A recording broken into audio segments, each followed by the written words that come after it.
Okay. Hey, it's working. All right. Thanks, Sarah. So we have our technical problems solved today, and I'm wearing the mic today. I didn't wear it last Sunday, and people online couldn't hear anything. So it created all kinds of problems. So I apologize for that, for all of those who might be watching online. Welcome, and we're glad that you can be here today.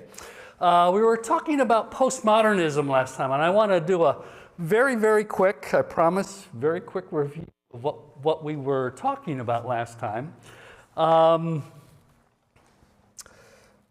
For centuries, the underlying assumption was that there was an ultimate or true reality out there, and the goal was to know that reality.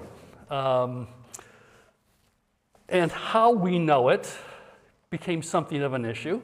And we were talking last week about John Locke, who thought the way to come to know that ultimate reality out there was through the senses, by our experiences. The mind is a tabula rasa, blank slate, empty when we're born, and we acquire information through the senses. So how we perceive the world became extremely important to him. Unfortunately, he recognized that there's a difference between what we experience and what we think is really going on out there. So he introduced an intermediate, something he calls sense data. There's information that's being given off, and that causes the ideas. Unfortunately, the result of that for him, was that the information coming in doesn't match up with what's out there precisely. And so we're never really sure about what's out there, the real world, although we make assumptions about what it's like. That was followed by Hume, who said, well, if you follow that to its logical conclusion, there's nothing that we can know. He became a skeptic, a radical skeptic, saying, if we rely solely on the senses, we can't really know anything. Although he does say we're psychologically programmed and compelled to believe certain kinds of things. Immanuel Kant comes along, and he said, we're going to fix this by saying that what we know is simply that which the mind determines to be the nature of things, the phenomenal realm, which is the reality that the mind produces through its categories, but that the ultimate real here, what he calls the noumenal, that is inaccessible to us and utterly unknown to us. Well, in all three of these cases, the important thing here is that they're all holding on to this notion that there's a real external to us reality out there. And the whole function is to try to learn or know something about it. And in the end, of course, Kant basically says, well, we're going to have to give up on that project. But he still holds on to that idea. There's this commitment, if you will, to the idea of an independent, true reality. And that should be the basis of our truth. And it's finally Nietzsche who comes along, our good friend Nietzsche here, and he says, this idea of an ultimate reality that exists out there is, he says, useless to us. We can't know anything about it. If it is there, it's inaccessible. Let's get rid of it. So he says, we don't need to believe in an ultimate reality anymore. And instead, because we have no ultimate reality, he thinks that we then need to create narratives to make meaning out of what he thinks is, in the end, ultimately meaningless. So what Nietzsche says is that reality, whatever that is simply chaotic and meaningless. There is no ultimate truth or understanding of that. And instead, we need to, because there's no meta-narrative any longer, that is, there's no true or ultimate story about what's out there, we simply have to impose our own meaning on what is otherwise meaningless. That's a really quick overview of what we talked about last week. Now that you've had a little bit of time this week to think about any of that, is there anything there that you might want to talk about or ask about or whatever? I'm happy to take a moment here to go over anything. Yes? Which one was it who talked about the different compartments of the brain? Kant was the one who talked about the categories of the mind, right? And the fact that the mind uses the categories to organize and order the information that we're bringing in. So that's why we have this what he calls the phenomenal reality, which is the reality that the mind creates through the categories that are in it. Yes? So who is this we? We. Oh, all of us. Sorry. How? How do we access this from everybody? How do we? Sorry, I'm still not following you. Well, when you talk about we, if that means everybody, how are you going to access what we collectively decide? Oh, that's an excellent question. Can you hang on to that for just a minute? I promise I will answer that question. Yeah, the question really is, so where do these narratives come? How do we get these narratives? And why do we have them? That's an excellent question, and that's what I want to pick up this morning. So very good. We're on the right track. He says, of course, famously that God is dead. We were talking about this last week, and that's and that he goes on to say we are his murderers.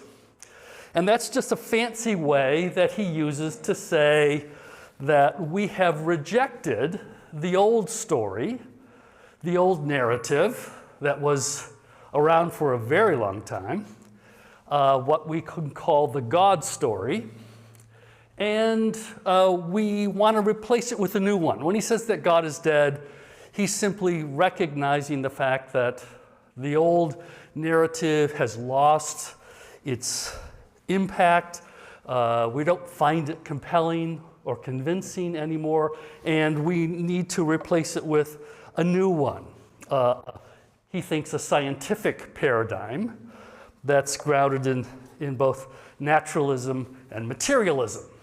This new scientific paradigm is built on the idea, because of Charles Darwin, his contemporary, that we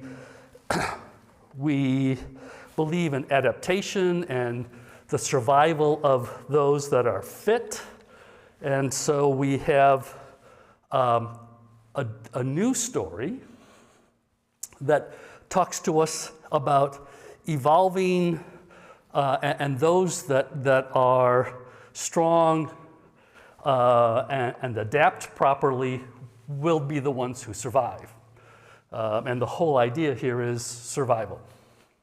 Passing on, as Darwin says, passing on our genetic material.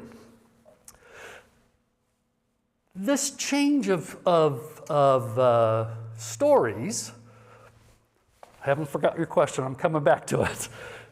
This change of stories means that we have to, he says, do a reevaluation of our values. That is, our values, our moral values, but also our religious values and our political values and our social values, they were all the product of a story that we no longer find very compelling. And so we need to, as he says, revalue our values. The old values valued things like justice, equality, inclusion, compassion, self-sacrifice, love. These are all things that the God story was talking to us about and told us that we should value these kinds of things.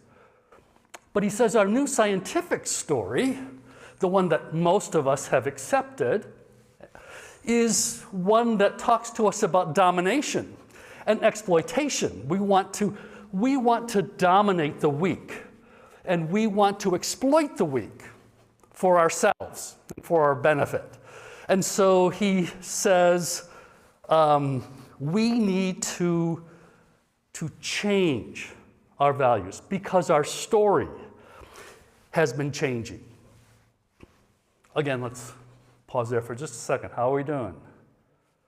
Follow how he's making this move here, right? And say we need different values now. Yes? One thing that seems to me, all these early, so to speak, folks have totally ignored is the thing that people of faith have believed for years, like sort of people that have experienced life after death, things that have been documented like that, miracles that you can't explain, and then more modern, in a more modern term, scientists that see as order things that seem to be inexplicable, unless you see a sort of a overall pattern to things like on Earth, the fact that we exist because of a very intricate mathematical Yeah, cosmological fine-tuning, they call that, right? The cosmos has been finely tuned for us. Here's what Nietzsche wants to say about that. Well, that depends upon the story that you choose to follow. And here's the good news. You can follow whatever story you want. And he would agree with you that there are those who choose to follow a different narrative, follow the old God narrative, as a matter of fact, he would say. But he says the new intellectual segment of culture in Western Europe has moved beyond that story. So he's going to say, you can choose to follow that story, but if you choose to follow a new narrative, this new narrative that he's talking to us about, then he says, then you're going to have to make some changes.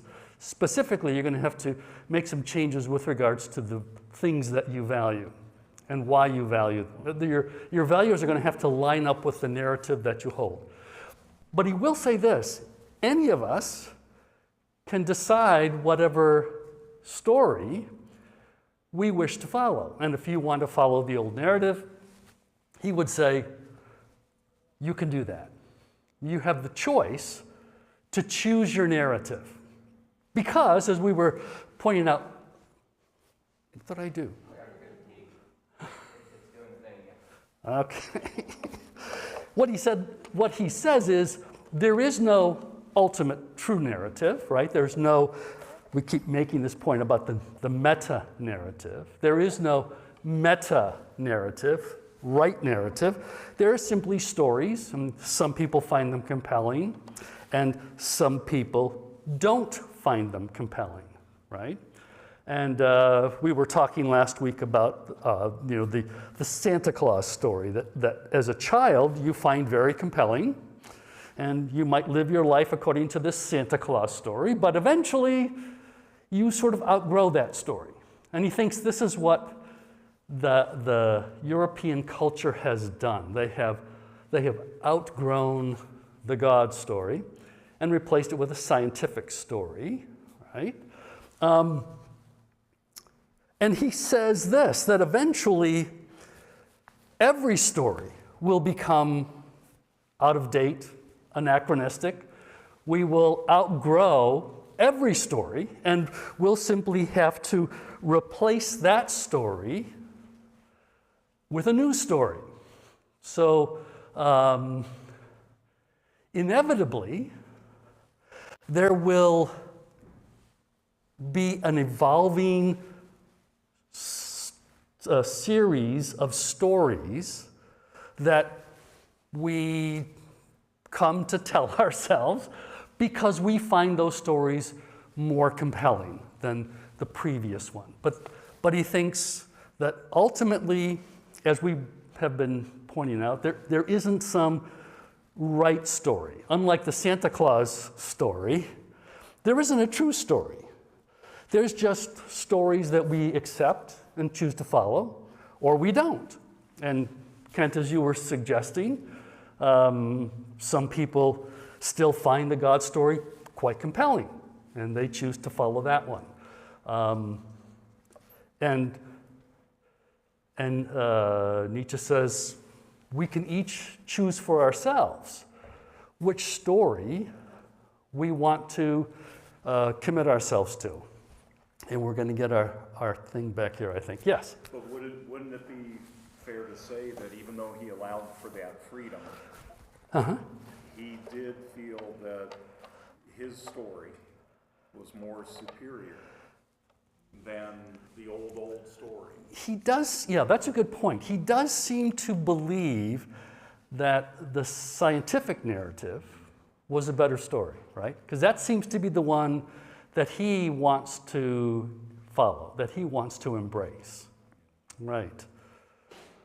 And so even though he'll say, well, I don't mean to say that this is the right story, it just happens to be the story that I choose because I find it convincing, persuasive. And you may not. Still not going to get it, are we? Nah, we might have to go with that. Okay, we'll just keep going. Okay, now we go back to the question over here. So who gets to tell these stories and why? Nietzsche says this. Nietzsche says there are some individuals, some men is what he says, males, because he doesn't think females were capable of doing this. But there are some males who can stand up and have the strength of will. He calls it the will to power. They have this will to go their own way and perhaps even force others to go with them. He calls these individuals der Übermensch, the overman or the superman. He says there are some people, some men who are, I put it up here for you, but I can't. So, and of course it's German, der Übermensch, the superman or the overman. And this person has the strength of will and power to impose their story, their narrative. And understand, it can be pretty dangerous to, force everyone to accept your story if they don't accept it. I mean, if you're out in front leading people and you turn around and look and there's no one behind you following, you could be in big trouble. You could be, identified as mad or insane or dangerous and so locked up, or in severe cases, we might even execute you because we think you're too dangerous. So he says there are some individuals that have the courage and the will to sort of impose their story on us. And we either, again, choose to follow or choose not to follow. That's up to each of us to make that determination. But he thinks that there are some individuals then who are going to make that decision to make their story the dominant story. He calls them, again, der Übermensch, the overman or the superman, the one who has the strength to do that. So, who gets to decide? The person who can persuade others to follow, to believe, right? If I'm strong enough willful enough to make you follow me, then I hold all the cards, right? I'm the one who's in charge. And he thinks this is what happens. Der Übermensch makes those decisions. Now, here's a really interesting question. Does Nietzsche see himself as der Übermensch, as the overman? It doesn't seem to be the case, as we were just talking about. He seems to buy into, as it were, the current narrative of his day, this evolutionary story that was being told, right? So he doesn't seem to be der Übermensch. Although what Nietzsche says is that Jesus was der Übermensch. Jesus says, I am the way, the truth, and the life, right? He says, this is der Übermensch. This is the man who steps up and says, I will tell you the truth, and you will follow me. He has nothing but respect for Jesus. He has nothing but contempt for Jesus' apostles because he thinks they distorted his story. But what he thinks happened is Jesus made others follow his story. And he says this is what der Übermensch does.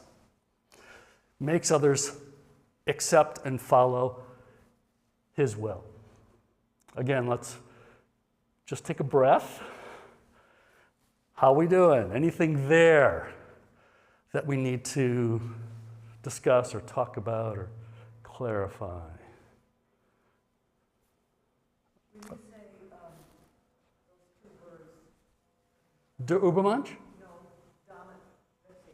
Dominate and exploit? Yeah. Yeah. And exploitation. And that's what he believed? Yes. All right, so That seems to be what he believed.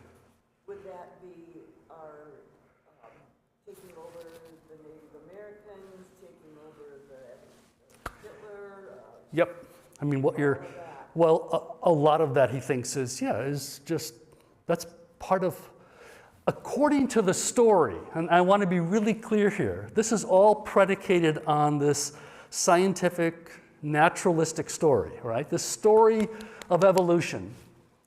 This is what we do. It's built into who we are. We have evolved to become these beings who dominate and exploit others for our own good. Yes? Well, if you take two people, one of them has dominance, it's the nature of man. If you take 10 people, one person will rise to the top. And if you take 1 million people, the same person. That's the story. Yes, you have accepted that story, right? That it's in our nature to dominate others, right? And that's the narrative. And Nietzsche says, you guys have to give up. He loves these metaphors. He says, we have killed God, but the corpse is beginning to smell bad. And what he means by that, this is all fancy language, to say, we keep holding on to old ideas that we need to get rid of. We keep holding on to the idea of justice, for example. And he goes, there's no justice. That's not the story anymore.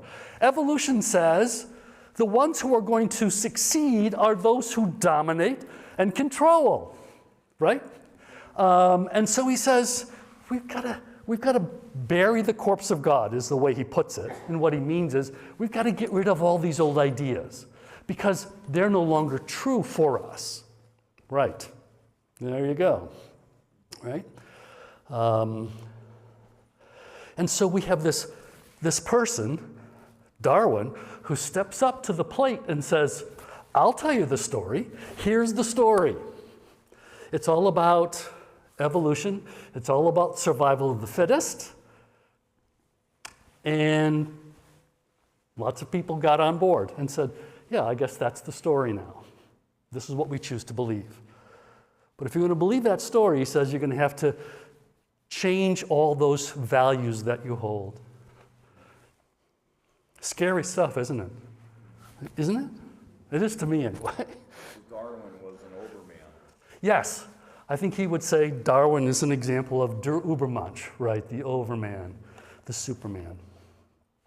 Okay, now, here's where it gets interesting, because what's critical here is how we form our beliefs, because it's beliefs that determine whether or not people believe the story is what makes the story work or fail, as the case may be, right? So what becomes interesting here is what's the process by which we come to form our beliefs? Belief formation, right? How do our beliefs get formed? Let me ask you this. What sort of things do you consider when you are choosing to believe something or choosing not to believe it? What are the things that you think about or consider when you form your beliefs? Are we in worldview? Well, I'm not sure what you mean. Hinting at worldview, or I'm just asking, what do you think about when you decide to believe something? as a part of my, but are my beliefs a part of my worldview is what I'm asking. Well, you tell me. Are they? I'll leave the question on the table. Well, but isn't that true? Isn't part of what we think about what we already believe? I mean, some of the beliefs that we choose to believe are tied to our, as you say, our worldview, right? The way we look at things. And so we tend to believe things that conform to what we already believe. It's called conservatism. We conserve the beliefs that we already hold. That's usually one of the things that we consider. Good. Yeah, absolutely. Yes? I would take decide out of there to a point because there's so many, I mean, looking at it more from the perspective of sociology, it just depends by what you're surrounded by. So Good. you were nurtured. Yes. So part of what helps us form our beliefs is our social context, right? That is, if I understand you right, it's like, well, what does the culture that I'm a part of, what do they think? And we tend to conform our beliefs to what our society believes. Is that what you were talking about? Yeah, I think that's true too, right? We tend to form our beliefs around the beliefs of those that we are surrounded by, right? That's part of the process too. Anything else? Yes. Oh, sorry. Really all based on past experiences. You know, if it's experiences that somebody else is passing on to you, Okay. but it's all or not. So what we've been taught or trained, right? So we rely upon our upbringing, what we've been exposed to, or what we haven't been exposed to. Okay. Someone else was saying something over here. What makes us happy? Okay, good. Something that makes us feel happy, secure. Those are things that are important too. How about reason? Is reason important to you or not with beliefs? And think about this for just a minute. Because for a very long time, philosophy says our beliefs are formed by the reason. And in fact, in the Enlightenment, people like Descartes and Locke and Hume, they were very, very confident that if people were confronted with rational evidence, that they would immediately choose to believe it.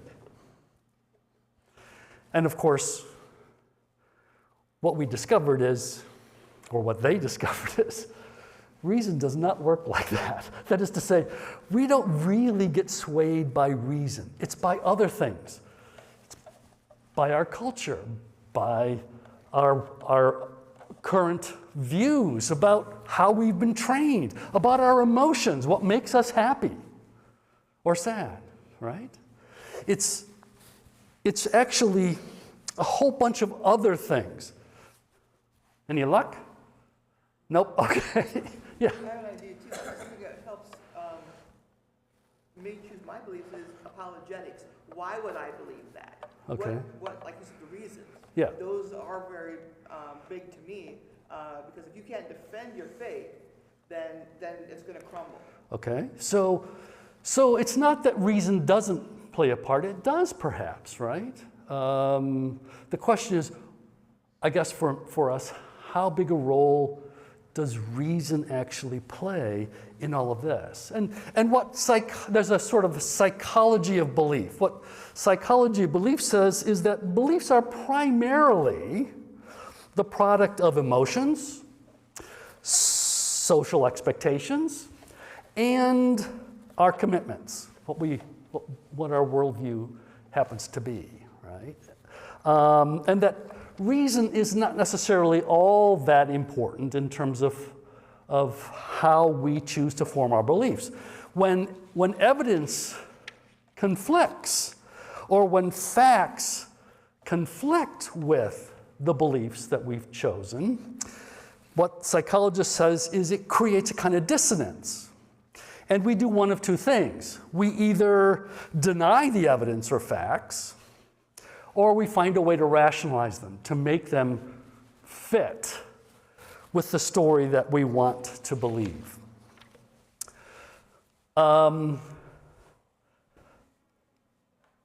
This is a class about postmodern America.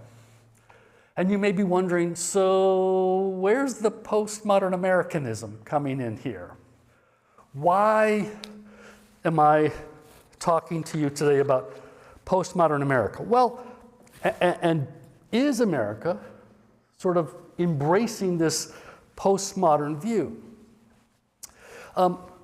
Here are some characteristics of postmodernism. And I want you to think about them as we go through them and talk about them, okay? One of the things about postmoderns is that they create a personally advantageous narrative, or they choose a personally advantageous narrative.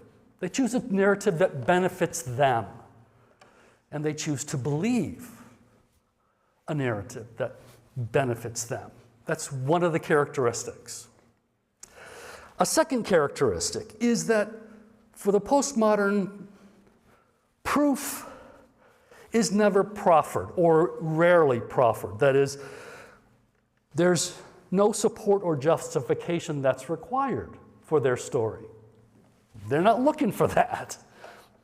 What's most important is the story. And the evidence or proof for it isn't necessarily important.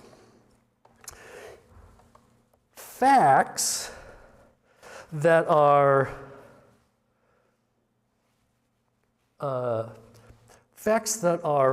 they're confronted with are made to fit the story for the postmodern person.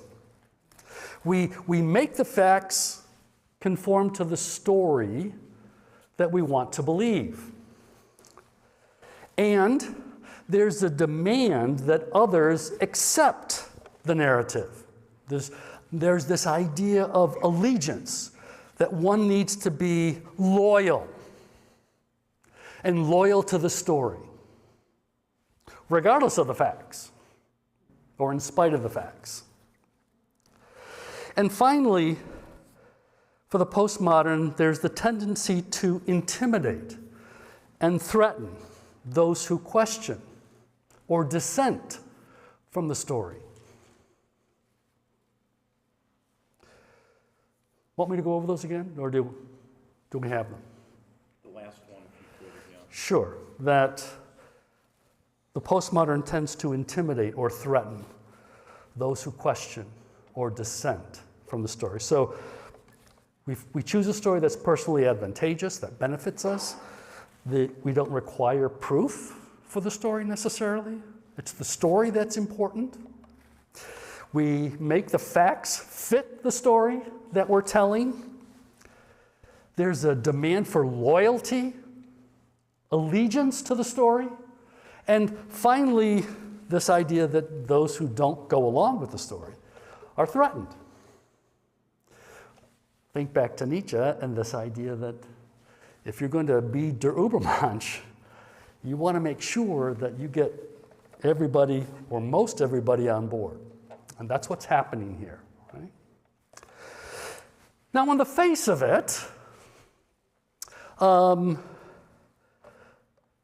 these kinds of narratives seem dangerous, don't they?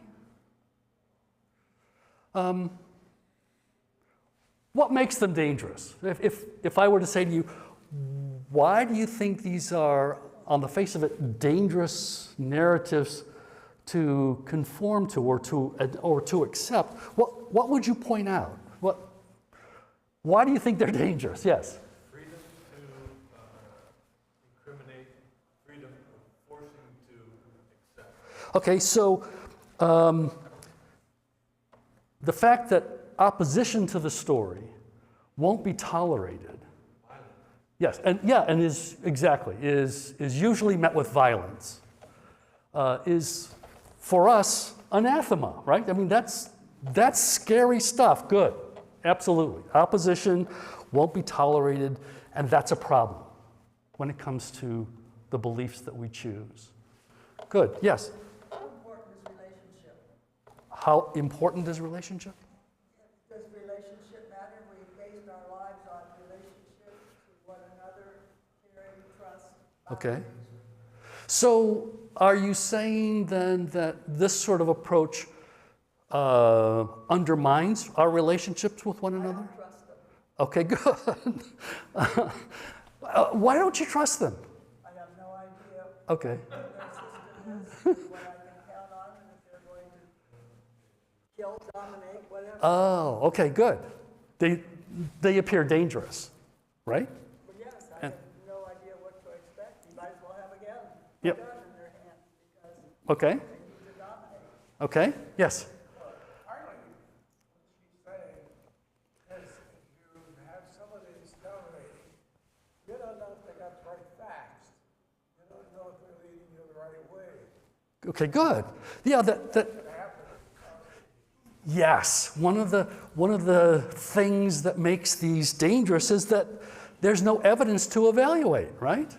Or whatever evidence is offered up is oftentimes skewed, made to fit the narrative. And so how do we critically analyze the evidence when the evidence is not reliable? Yes? Would it be cult-like?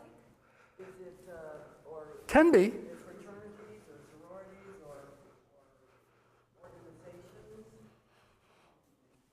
that have these rules and beliefs? They are often cultish, yes. They're, as you say, cult-like approaches to the way we believe, yeah. Like, Yeah. like they're the only ones that are right, Yes. but there's no evidence based their rightness on. Yeah, they want to, They're just feelings. yeah, exactly. And they want you to go along with the idea that they're right. Because if you don't, You're going to get right, and you're going to be harassed because if you don't accept it, they're done, right? right. And they could be in deep. Their power crumbles. Right, exactly. They lose their power. That's it exactly. Someone else had a hand up over here. I have a question. Yeah. And I think maybe I missed the jump from Nietzsche to postmodern. Okay. So you're talking about scientific story. Right. And science supposedly is supposed to be empirical, like based on evidence. Right. Which still has the idea that truth is out there. Good. So, How does that, yeah, does this evolutionary story, now keep in mind, what Nietzsche says is, well, this is the contemporary story of my day, right? And this is the one that I choose to believe, right? So, does this evolutionary story sort of fit these criteria that we were just talking about? The fact that we make the facts conform to the story, the fact that we provide little proof, the fact that we create a personally advantageous story, one that's beneficial for us, that we demand that others accept the narrative, etc. What those kinds of things follow from this scientific narrative that he thinks the culture has accepted? Well, maybe not in everything. The evidence is a particularly good one. Although, what's interesting is there's been a lot of demand from the scientific community that everyone agree with this. There are scientists who will challenge the idea of evolution being the whole story, and there's tremendous pressure on them. Their articles oftentimes are not published. They are oftentimes vilified by their contemporaries. They're oftentimes threatened, that is, their jobs are sometimes threatened if they continue to disagree with the narrative. I think in some ways, there are indications that at least some of these criteria that we've been talking about apply even to this quote-unquote scientific narrative. Now, we'd have to go in and do some sort of digging around to see that, but I do think there's a tendency to make all the facts conform to the story. Every piece of information is oftentimes filtered through the evolutionary account, whether it really fits or not. Oftentimes, as we were just saying, there's this tremendous push to get others to conform to that same story. And there's even threats, I would argue, of a certain kind, that are used to try to make people conform to the story. So, in some ways, I do think there's this same kind of postmodern approach to this particular narrative. At least I would make that case, yes. The evolution that you said, Bob, what we believe today, and we sincerely believe it, doesn't necessarily mean that's the truth tomorrow. Right. It's an evolution that's continual. Yes. Changing. And in part, that's really the nature of truth itself, right? That is, not that truth changes necessarily, but that our understanding of truth, yeah, exactly. Our beliefs about the truth evolve and change, right? We used to think that the solar system was geocentric, that is, that Earth was at the center and everything, including the sun, revolved around us. We've changed that to a heliocentric solar system, right? Not that the solar system changed, but our beliefs about the solar system changed, right? Now, what the postmodern wants to say is, well, there's no truth with a capital T here. There's the truth based upon the particular story that we're choosing to follow, right? And I would argue that there are clearly alternative narratives that are out there that are a part of our American society, and they're following down this same path. That is, they're using the same things that we were talking about, that they are demanding fealty to a particular story, that they're making facts conform to the story, that they are developing narratives that are personally advantageous.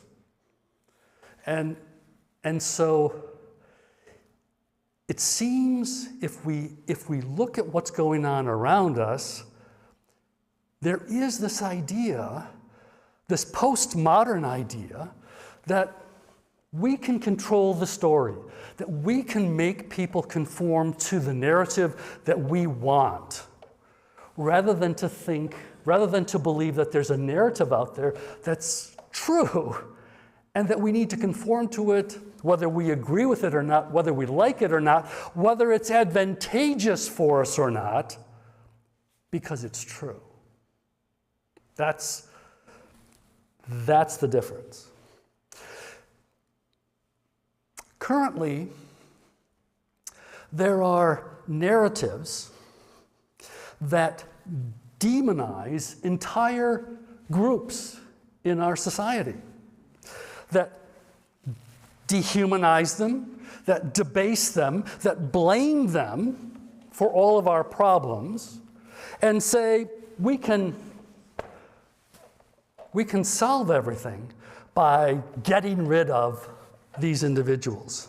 It's a narrative designed to create division, cleavages, hatred, and in the end, violence. And this is really, I find this particularly frightening because this is the beginning of the process of genocide. I've spent about 20 years studying and looking into and examining the sources of genocide. It's one of the areas that I've been interested in. And all genocides start with the stage is called classification. We classify us versus them. There's our side, and then there's them. And that classification inevitably leads to discrimination. The them are different than us, and they're dangerous. And then it eventually leads to dehumanization and then violence. This is the process by which the genocidal system works. And we have currently, I think, the sort of beginnings of these genocidal stages taking place. Next week, I've asked Elisa Case to join me, and we're going to speak to you together about a trip we took together last summer. Well, we took it together with a group of teachers from Ohio. Let me clarify that. And we were examining Holocaust sites where the Nazis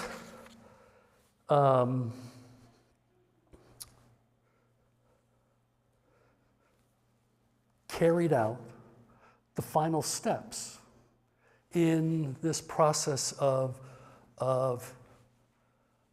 classification, discrimination, dehumanization. And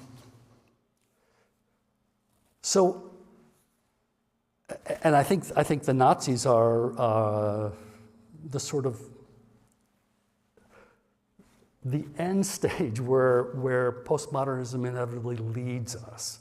It leads us to this kind of situation where we will make everyone, through threat and violence, conform to what we think needs to be the truth, and how very dangerous this is. So next week we're going to talk a little bit about this experience that we had.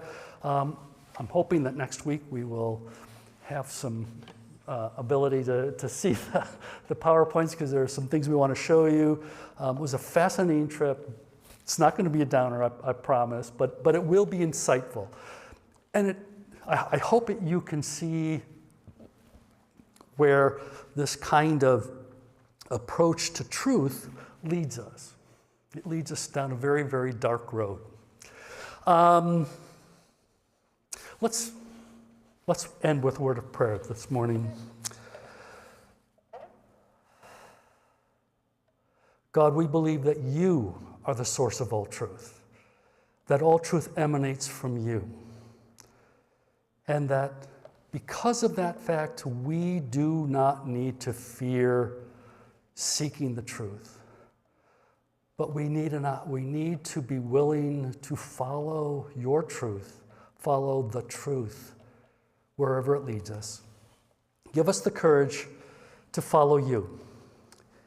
And may we be ambassadors of Christ, followers of Christ in all that we do and all that we say. And we say these things, we pray these things in the name and the power of Jesus Christ our Savior. Amen. Thank you very much. We'll see you next week, I hope.